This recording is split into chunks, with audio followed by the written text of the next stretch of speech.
Madame, Monsieur, bonjour. Je suis Nasreddine Lafrit de Média 24. Média 24 continue sa tournée des régions avec sa première escale à Agadir. Nous sommes aujourd'hui pour la deuxième journée consécutive dans ce magnifique site de Tarazout, dans le non moins magnifique hôtel Radisson Blu. Et nous avons le plaisir de recevoir Sikarim Achangli. Sikarim, bonjour, merci d'être avec nous. Merci, Nasreddine. Merci, c'est un plaisir de vous Et recevoir. donc Sikarim est le président de la région du Souss Massa, comme vous le savez. Nous allons voir avec lui quelles sont les contraintes, quels sont les défis de la région, quels sont les projets actuels et également ce que prévoit le PDR, tous les projets en cours qui ont été lancés. Et bien sûr la Coupe du Monde 2030, puisque Agadir fait partie des 6 villes marocaines qui accueilleront la Coupe du Monde 2030. Donc on y va. Sikarim, bonjour. Bonjour. Bonjour. Merci d'être avec nous. Je voudrais commencer par une question, d'actualité, et qui sera d'actualité encore jusqu'à 2030, c'est celle de la Coupe du Monde de 2030. Hier, il y a eu, je crois, une réunion nationale où toutes les régions concernées étaient présentes et également il y avait plusieurs ministres. C'était une sorte de coordination ou de task force pour la Coupe du Monde 2030. Quelle est la part du Souss Massa? Écoutez, on n'en est pas encore là. On n'est pas encore là. On ne sait pas quelles seront les villes qui donc, vont réceptionner cette compétition. Mais hier, il y a eu un brainstorming avec tous les ministres donc, concernés par les secteurs. Et hier, ça a été juste un état des lieux. Dire voilà ce que la Fédé a constaté, le cahier des charges qui est demandé par la FIFA, voilà ce que proposent les territoires, et donc se fixer un deadline avec une task force, et une task force qui était très motivée hier avec tous les ministres et le président de la Fédé aussi qui étaient présents avec une double casquette pour dire que le Maroc il est engagé. D'abord parce que c'est un souhait royal et puis c'est le rêve de tous les Marocains. Donc forcément l'engagement il est là de tous les partis. Hier il y a eu une grande note de positivité. C'est pour dire le Maroc commence sa préparation de la Coupe du Monde et je pense que nous allons être au rendez-vous, avoir la volonté qui a été exprimée hier et voir l'engagement de tous les partis hier, aussi bien des territoires que des ministres, nous allons être au rendez-vous. Bien que bien sûr la motivation elle est là, mais la volonté également, mais l'enjeu est grand. C'est-à-dire que nous organisons une Coupe du Monde. Donc le Maroc aujourd'hui, il est prêt. Nous sommes prêts, les territoires sont prêts. Et c'est un engagement de notre part, de tout le monde d'ailleurs, de se dire on sera au rendez-vous de cette Coupe du Monde, Inch'Allah. Alors, pour ce qui concerne Agadir, vous avez dit on ne sait pas encore si Agadir fera partie des villes qui accueilleront la Coupe du Monde. Je pense que vous l'avez dit par prudence, qui vous honore, mais on sait tous qu'Agadir fait partie des 6 villes marocaines candidates, au minimum, c'est des candidates. Le stade est d'ailleurs en train d'être refait aux normes internationales et aux normes de la FIFA pour répondre au cahier des charges. Nous avons tous espoir que Agadir et les 6 villes soient validées, que leur candidature soit validée par la FIFA. En principe, c'est pour la fin de l'année, je pense. Ça serait pour la fin d'année. Pour la fin d'année, quand on aura exprimé nos états des lieux, donc des territoires, et se dire est-ce qu'on est prêt? Est-ce que nous avons les aéroports qu'il faut? Est-ce que nous avons la capacité laitière qu'il faut? Est-ce que nous avons les camps d'entraînement qu'il faut? Et est-ce que nous avons les connexions, etc., routières qu'il faut pour ça? Donc c'est tout un ensemble, c'est tout un écosystème qui doit être mis en place. Mais je reste très très confiant parce que déjà la ville d'Agadir, elle a eu la chance d'avoir un projet royal qui est le plan de développement urbain, donc qui a complètement relifté Agadir, qui Agadir est devenu un neuf. Donc forcément, on va être parmi les villes, on l'espère, et on se battra Oui, pour ça. oui. Mais on ne va pas se contenter de matchs éliminatoires, hein, des premiers, enfin, de la première poule. On veut avoir Ah, des quarts de finale, des huitièmes de finale. C'est notre objectif. Et d'accord. là, ça va être une compétitivité forcément entre les territoires et à qui donnera Entre la les meilleure. civils. Entre Oui. les civils. C'est de bonne guerre et je pense que Oui. c'est l'essence même de la régionalisation avancée, hein. C'est une compétitivité, une attractivité des territoires et donc c'est aux territoires aujourd'hui de s'affirmer. Nous allons avoir une grosse responsabilité, mais on aime les défis. Alors c'est quoi l'échéance pour être prêt? C'est 2030 ou 2029 ou 2028?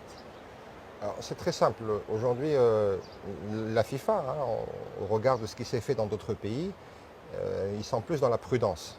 Donc Oui. forcément, c'est à J-2 ans, moins 3 ans. Il faut que le territoire, déjà, il puisse démontrer qu'il a les moyens Il est déjà prêt. Ah oui, Oui.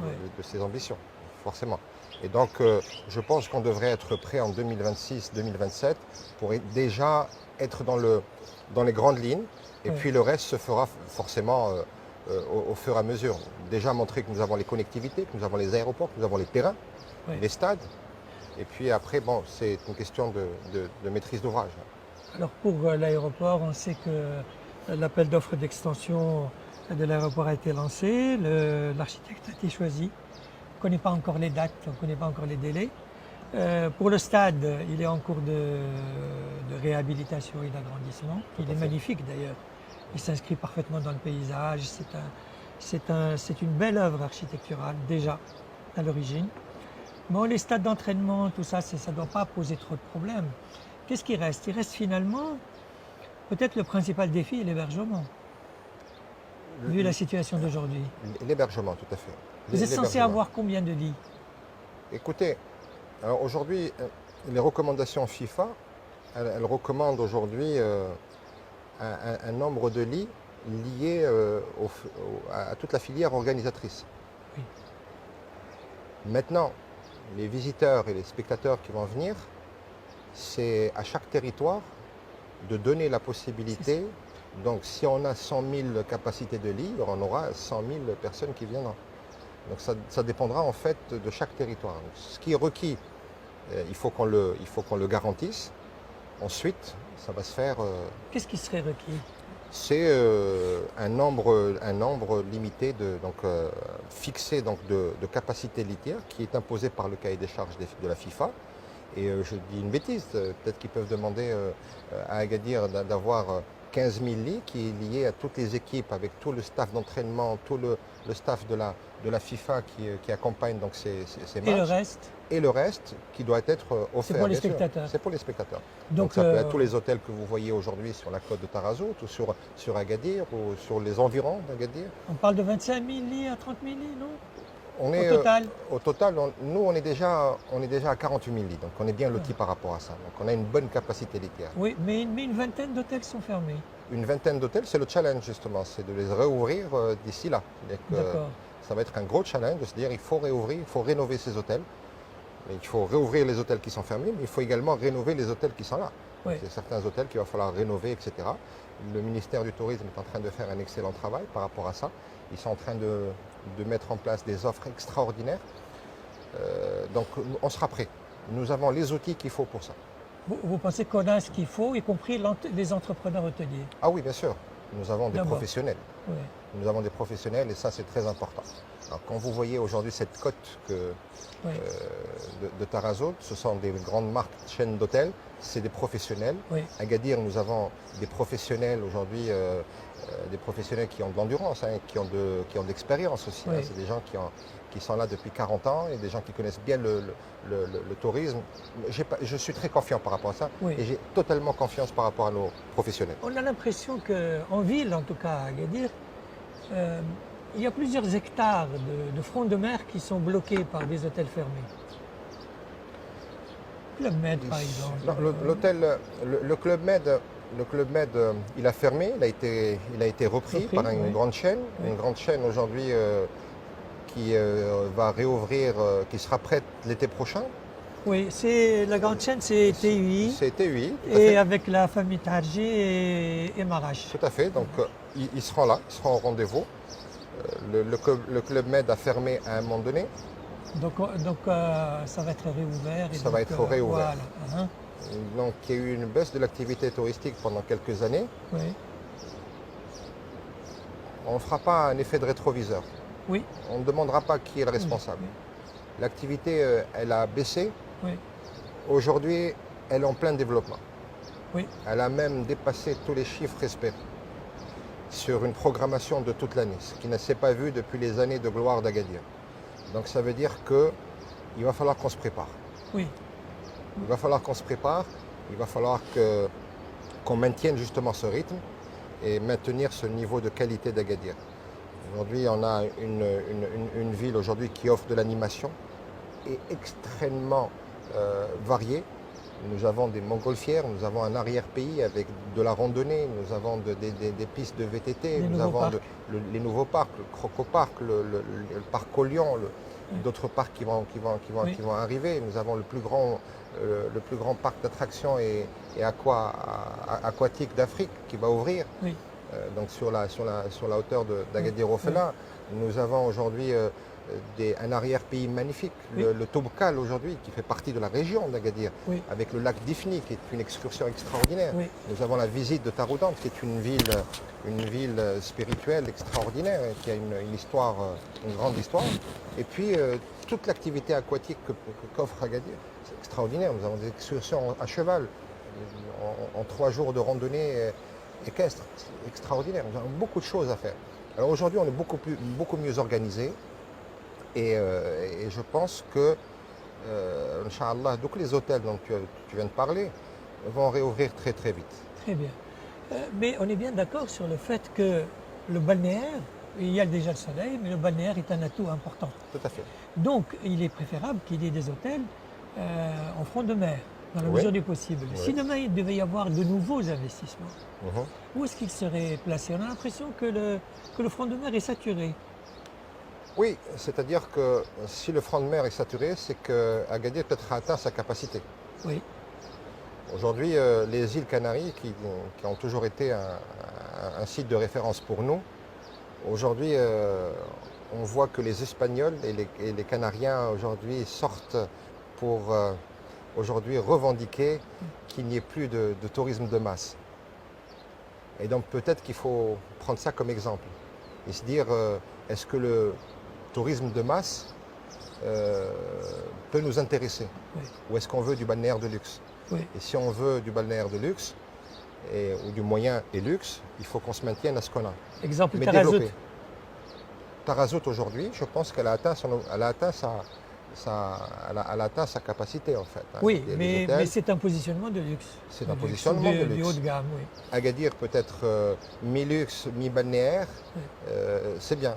Nous Oui. avons vers le nord d'Agadir, donc vers Arro, Oui. où on peut avoir aussi des possibilités d'extension.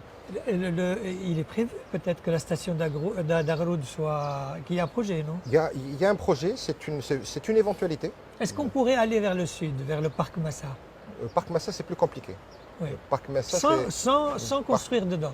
parc Massa, c'est jusqu'au plus parc. compliqué. Le parc Massa, c'est un parc attractif. Donc Oui.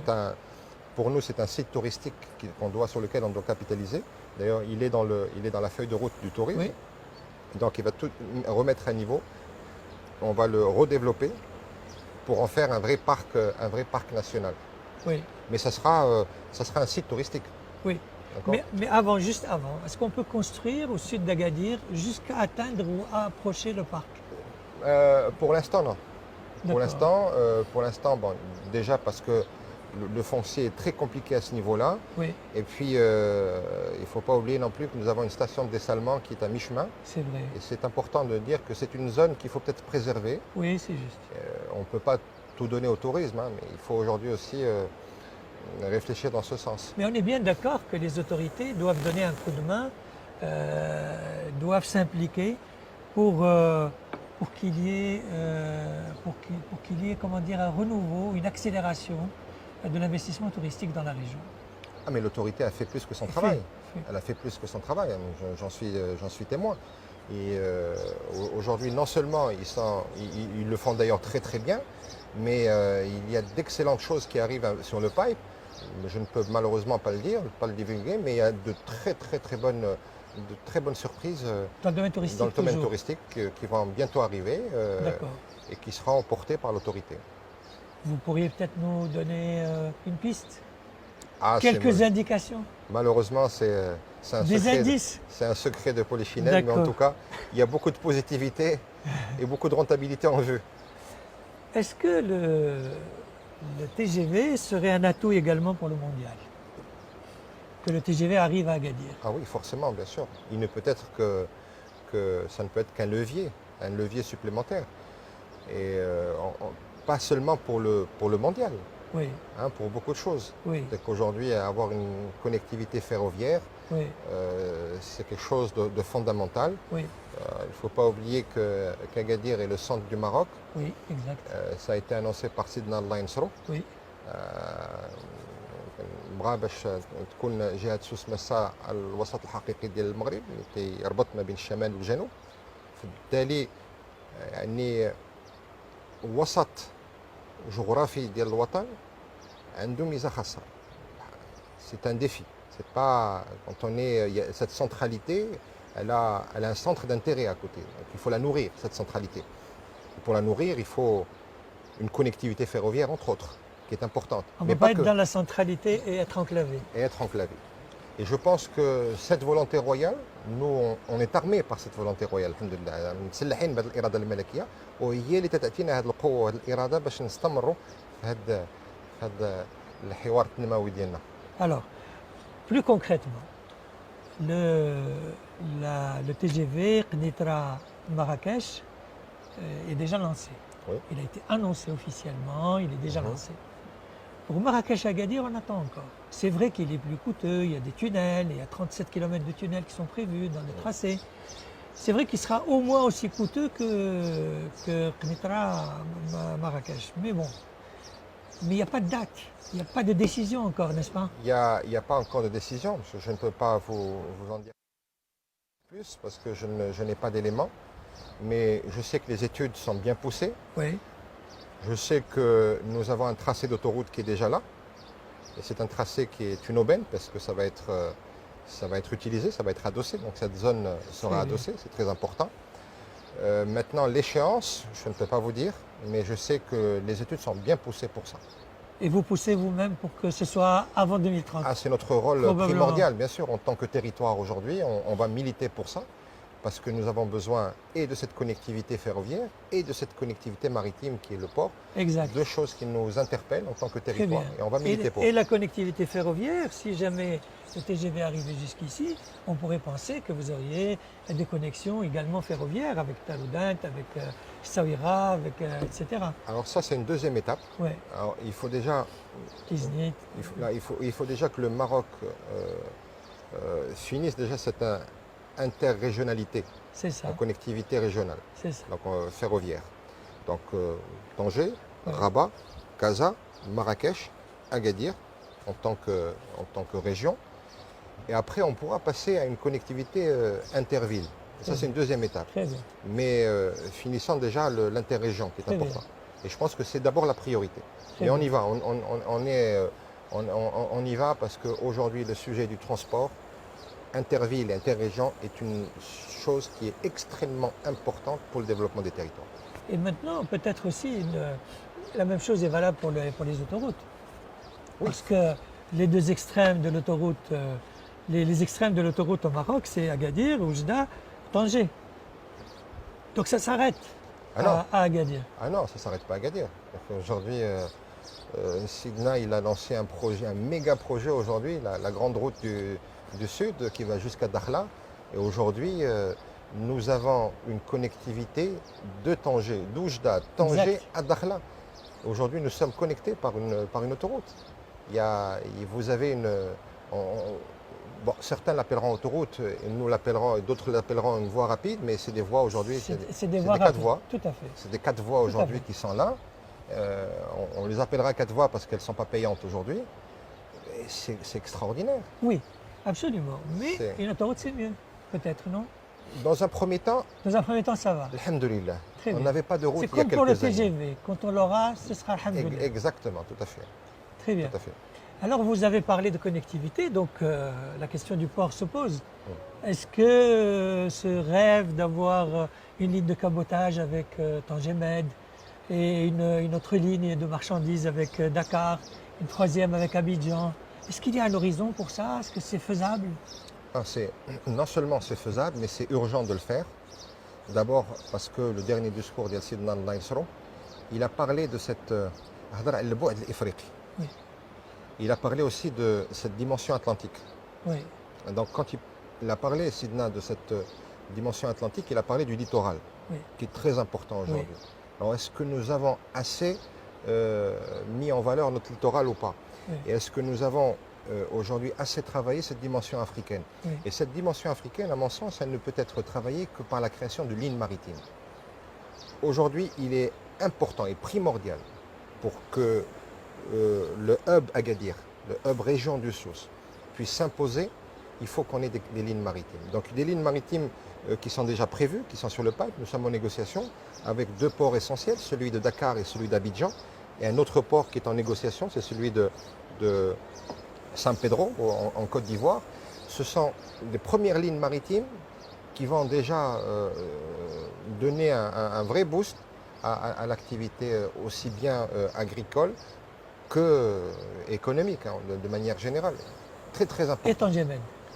Alors Tangemet, oui, Tangemet dans le sens inverse, hein, dans Oui, oui. du côté nord. Pourquoi? Alors cette ligne de cabotage, elle est importante pour toutes les locomotives industrielles qui seront là Oui. et qui pourront bénéficier justement de ce service portuaire via Agadir. C'est comme si on embarquait dans un aéroport pour Oui. une correspondance quelque part. Oui, Et donc cette marchandise, elle est fabriquée ici, oui. elle est chargée, elle va sur Tanger où elle fait sa correspondance pour aller être Oui. dispatchée Et dans le vous monde. allez attirer même des marchandises de Marrakech, de Bni Mellel, de Talouden, Forcément, bien sûr, du sud entier, bien sûr. voilà, etc. Voilà. Bien sûr, tout à Et fait. même peut-être de Mauritanie et du Sénégal. Tout à je fait, sais bien pas, sûr, voilà. bien sûr, bien sûr. Donc, est-ce qu'il y a une échéance À propos de à propos de la ligne de cabotage et des autres, la ligne de et cabotage, des autres lignes? la ligne de cabotage, elle est déjà là. Elle existe, Elle existe. Maintenant, c'est une ligne de cabotage, c'est un couloir. c'est ça, Donc en fait, il faut juste, c'est immatériel hein, comme objectif. c'est ça. Il faut juste acter C'est ça. certaines décisions administratives pour pouvoir la mettre en place. C'est ça. La ligne maritime, ce qu'il faut, c'est plus compliqué d'aller chercher un pavillon, un bateau, Ouais. que d'aller chercher un avion. Alors, un bateau, c'est beaucoup plus difficile. Là, je sais qu'avec les instances portuaires, nous avons réussi à avoir beaucoup de pistes et nous sommes aujourd'hui donc en négociation avec 3 grandes compagnies qui vont aujourd'hui mettre sur la table leurs propositions.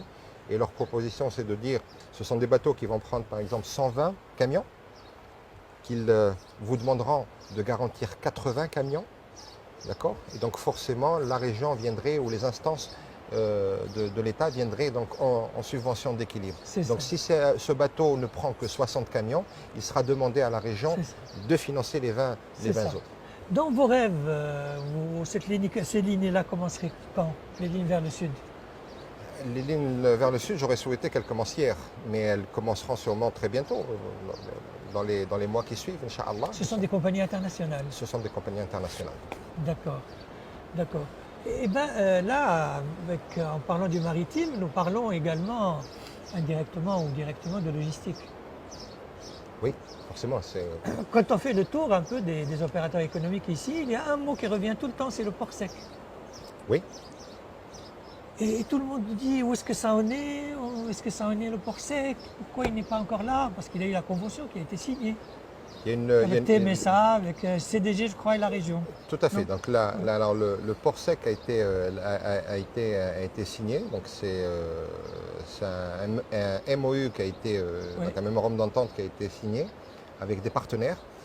Aujourd'hui, il faut savoir que le port sec, on a milité pour ça et on milite encore pour avoir le port sec, et le port sec va se faire. D'abord parce qu'un port sec va permettre de décongestionner le port actuel à échéance, à terme. Pourquoi? Parce qu'il est quasiment impossible de construire aujourd'hui un nouveau port, Oui, ni au nord ni au sud, parce que les conditions climatiques de l'Atlantique ne le permettent pas.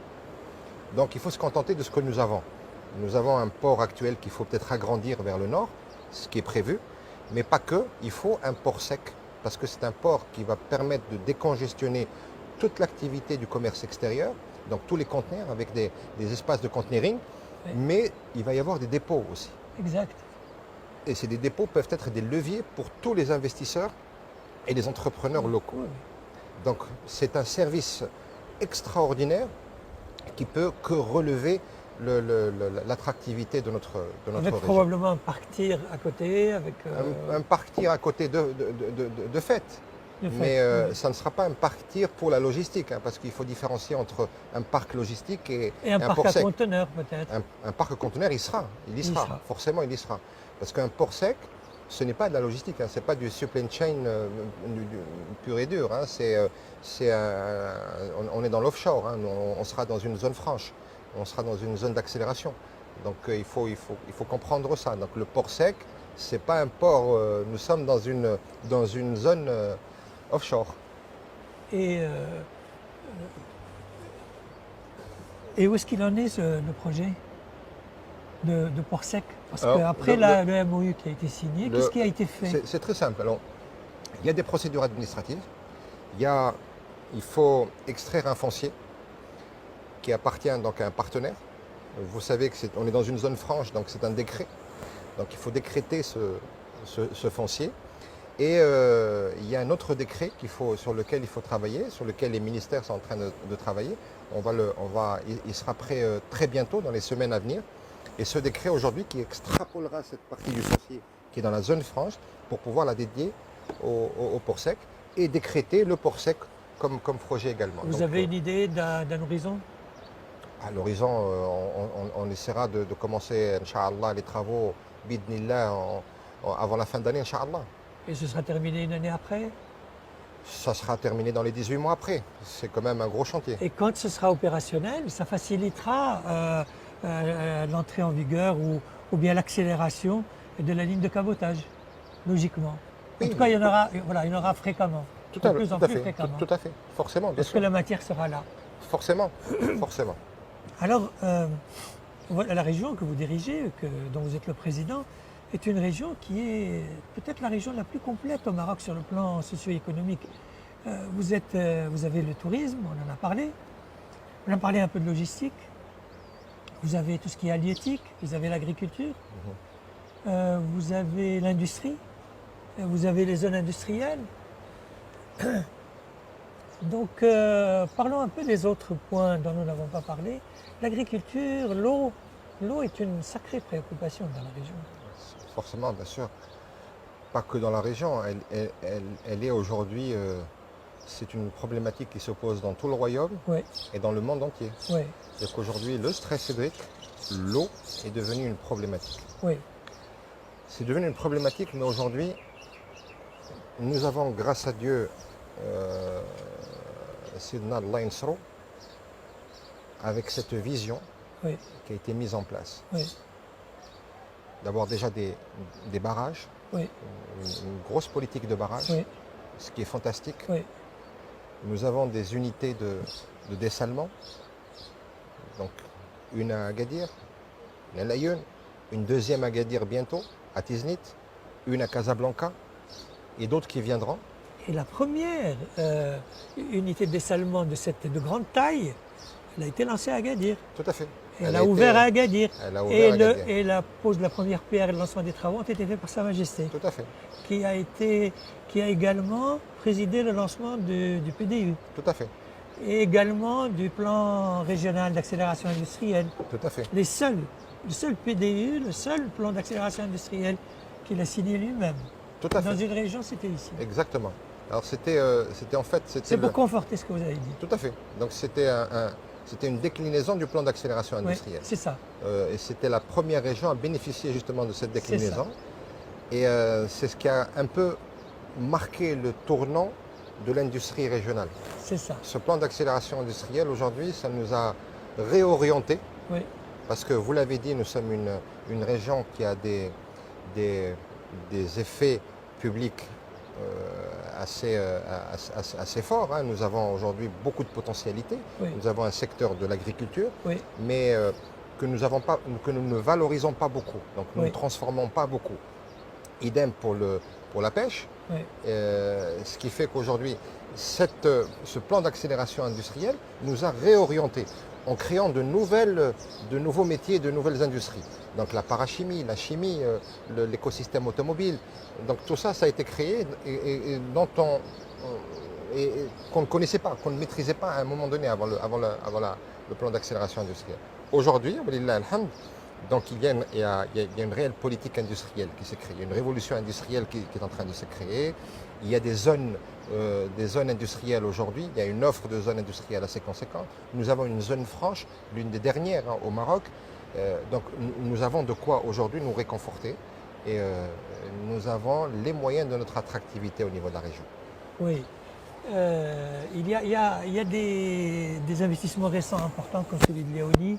Et on a vu qu'il y a des investissements également industriels qui se préparent, également par des enfants du pays. Alors, on revient un peu rapidement sur le dessalement, et la problématique de l'eau. Il semblerait que la région est un peu le précurseur au Maroc dans l'utilisation, le recours à des mini-stations qu'on appelle des monoblocs, je pense, pour dessaler l'eau de mer, Tout à qui fait. sont très pratiques, quasiment immédiatement utilisables. Tout à fait. C'est ce qu'on a entendu un peu en faisant le tour de la région. Donc, c'est utilisé aujourd'hui même dans l'agriculture, n'est-ce pas? Alors, Un peu dans des exploitations, Il par y a- du privé. exactement. Donc il y a une certaine partie aujourd'hui de la plaine agricole, des zones agricoles qui sont aujourd'hui, qui utilisent l'eau de dessalement. Forcément, ils l'utilisent, mais ce n'est pas toujours rentable, parce que c'est un prix de sortie qui est quand même assez élevé. C'est une eau Ouais. qui est encore subventionnée par l'État, il ne faut pas l'oublier. Oui, Que aujourd'hui, il y a des stations monoblocs, vous l'avez dit, mobiles, mais c'est des stations qui ne sont pas uniquement destinées à Agadir, oui, tout le Maroc. tout le monde. C'est des stations de dessalement d'eau de mer, mais des stations de déminéralisation de l'eau aussi. D'accord, d'accord. Donc pour les zones un petit peu plus en recul, qui ont des taux de salinité assez élevés, donc c'est des stations qui vont permettre de réguler justement cette eau. L'eau de dessalement, oui, mais il n'y a pas que l'eau de dessalement. Oui, Parce que aujourd'hui, je te donne l'exemple de la région de ma région. Le Grand Agadir aujourd'hui, toute la région aujourd'hui, elle est totalement équipée en réseau d'assainissement. Ah, vous allez me dire, mais qu'est-ce qu'il me raconte, le président de région? Mais cette eau aujourd'hui, On parle de- c'est de la matière première oui. pour une eau réutilisée, Réutilisée, le reuse. Oui, exact. Et c'est un reuse aujourd'hui qui peut aujourd'hui nous intéresser. C'est de l'eau aujourd'hui qui peut être réutilisée, comme ce qui est fait dans des régions beaucoup plus arides que nous, beaucoup plus secs que nous, qui le font depuis des années et qui réussissent à exporter leurs produits agricoles irrigués par du reuse. Et donc je pense que nous pouvons y réussir. C'est-à-dire que j'ai eu l'expérience d'aller voir une station de traitement d'eau usée. Je peux vous assurer que sur le parcours que j'ai fait, en commençant, j'ai eu la nausée. Et au final de ce chemin, il y a une très belle fontaine qui est exposée avec un beau verre en cristal en vous disant « Mais monsieur, goûtez notre eau ». Et c'est fantastique, on hésite. Mais quand on voit la première personne le faire, on le fait nous aussi. C'est une eau totalement cristalline. Donc c'est pour vous dire aujourd'hui, on peut y arriver. Oui, Mais à côté, il n'y a pas que ça. Il y a aussi aujourd'hui cette irrigation intelligente. oui, oui, exact. Qu'aujourd'hui, l'innovation nous a prouvé. Agir sur la demande, oui, oui. Non, mais ce qui est important, c'est qu'on peut irriguer intelligemment certaines cultures. Et aujourd'hui, l'innovation a prouvé qu'on peut passer de 50 litres à 5 litres.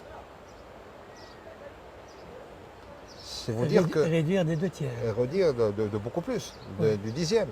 Ce qui est de 50 litres à Ah, 5 litres. 50 à 5, oui. Ce qui est quand même... C'est De 9 ahurissant. dixièmes, réduire de 9 dixièmes, oui.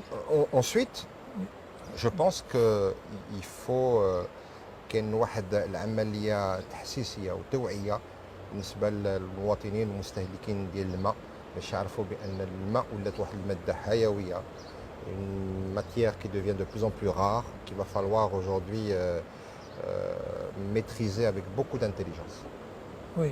et beaucoup Alors, de prudence. il y a quelqu'un qui m'a dit Agadir, c'est le futur Tanger. C'est le futur Tanger. S'il va être. Bon, Tanger a connu un boom avec Tanger Med, avec Renault, avec toute la sous-traitance. Est-ce que Tanger. Comment vous voyez l'avenir d'Agadir? Est-ce que Agadir a cette ambition-là? Ou bien un jour on dira de Tanger que c'est. Alors ce qui serait bien, c'est de se dire qu'à à une époque de l'histoire d'Agadir, on a dit exactement la même chose, mais dans le sens contraire. Que Tanger allait devenir l'Agadir. L'Agadir, oui. Eh bien, ils ont réussi, je crois. Ils ont réussi. Ils ont réussi le challenge. Pourquoi? Parce qu'il y a une volonté politique. Une volonté politique qui était primordiale. Oui. Tanger est, de par sa position géographique, la porte du Maroc. Oui. Et donc c'est l'entrée de notre pays. Oui. Donc forcément aujourd'hui, c'est cette entrée du Maroc Oui. qui est devenue la locomotive. Oui. Il faut le voir dans ce sens. Oui. Et aujourd'hui, il faut capitaliser sur cette région, la région de Tanger. Oui. Et le travail a été fait. Oui. Aujourd'hui, nous avons Tanger Med qui est devenu parmi le top 5 des meilleurs ports au monde. Oui. Messieurs, c'est pas rien. Oui. Qui concurrence aujourd'hui les plus grands ports. Donc il faut en être fier en tant que Oui. Marocain. Oui. Forcément, aujourd'hui, oui, je veux devenir aujourd'hui pas comme Tanger, mieux que Tanger. Oui. Pourquoi? D'abord parce qu'il y a cette volonté royale, Oui. Oui. qui est là, et c'est un défi pour nous tous de se dire il faut qu'on atteigne cette volonté royale. Quand Sa Majesté veut que la région du centre devienne un pôle économique d'excellence, donc Oui. c'est un travail, c'est une intelligence collective qu'il faut mettre en Oui. place, tous ensemble, Oui. pour y réussir, et on y réussira, parce que nous avons toutes les potentialités. Vous serez la porte d'entrée de l'Afrique avec un Dakhla. Bien sûr, Oui. nous serons un relais, on Oui. sera un hub, parce que nous avons les potentialités que n'a pas forcément Dakhla. Bien sûr. Donc nous avons... Vous êtes au cœur d'une région de On est au cœur production. du... Voilà, bien sûr. exact. Oui. Donc c'est important, Centre du Maroc. Vous avez... centre du Maroc, donc ça peut être vraiment complémentaire, au contraire. Oui, bien sûr. Sikalim, merci infiniment. C'est Madame, moi. monsieur, merci de nous avoir suivis. Merci Sikalim pour cette ambition, pour avoir exprimé cette ambition de la région. Et nous C'est vous moi. souhaitons bonne chance et Merci beaucoup. nous y croyons. Merci beaucoup. Merci Merci. beaucoup, et merci à Média 24 de s'être déplacé et d'avoir nous avoir donné cette possibilité de parler des territoires. Merci beaucoup. Eh bien, on reviendra dans une année, mais en Inch'Allah. attendant, nous vous suivrons toute l'année. Inch'Allah. Merci beaucoup. Merci Sikalim.